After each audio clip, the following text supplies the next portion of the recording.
Welcome to Medicine Woman Tarot. This is going to be a individual reading for Tashya. I apologize if I'm not pronouncing your name right, but I want to thank you so much for all your donations. You are greatly appreciated, and may God bless you.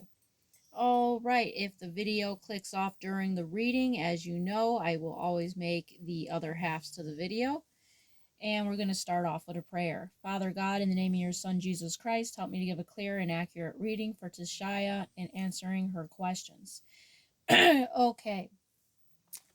In answering to your questions, I did the scurry before airing this, and the cards that flipped out for you are on the table in answer to your questions. And let's see here. I have your questions written down here. So we're going to start off with the scurry first as to what showed up. So the first image that showed up in the small quartz crystal that I scurried for you was very interesting. So there's lots of symbolism that's coming through. So the first thing that appeared was a woman, and the woman kind of reminded me like the Greek statues, and she was bent down, and mind you, she was nude, but it didn't like show any like nudity. It was like she was covered by the way the position of her arms and legs were, but she was bent down trying to undo this tie that was around her ankles. And there was this like baby angel that had tied her ankles. And then this baby angel didn't look like so much like an angel. For a minute, it looked like it had tiny little horns, but it was so not wanting to come through. It was kind of hard to tell, but I could see it very briefly. And it reminded me more of those fawns. And fawns, if you look through the symbols of them, are supposed to be not very good energies. It's more of like a demonic energy. But the fact that I couldn't, exactly clearly see it for a minute, it looked like an angel and then a fawn. So it's like this two sides to the coin of something angelic and then something not. And it was tying this woman where she was bound, where she couldn't move forward. Then the image changed where this woman was no longer a woman, but it was a serpent. And it was like her body was positioned like a snake. And then that image changed where it was a woman again trying to get herself untied. Excuse the dog in the background.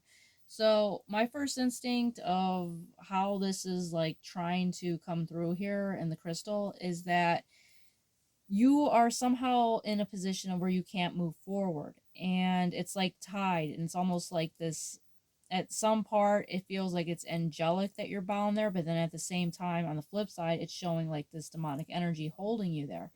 And then the woman being a serpent, I kind of feel like this is how you and this person you're asking about are viewing each other. You're both viewing each other with this both positive light and then this negative light. You're both seeing each other through these like two sides of a coin.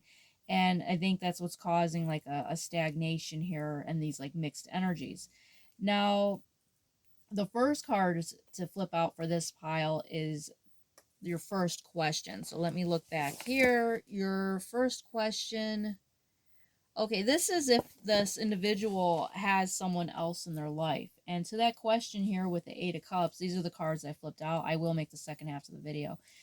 With the Eight of Cups being here, this is representing that this individual you're asking about is moving past what they feel like no longer serves them. And this is them kind of like walking away. But what's interesting is they're coming up as the King of Wands. The King of Wands is not known as a disloyal energy. This is someone that is loyal. This is someone that is hot-tempered, but a loyal energy.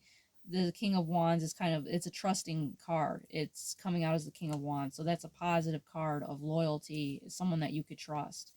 And that was clarified by the Temperance card of balance. So this is representing that this person is like walking towards and needing and wanting balance within their life with the Temperance card. And it's also showing Justice card here. So with Justice being here, they want some type of justice. They want the scales to be evened here.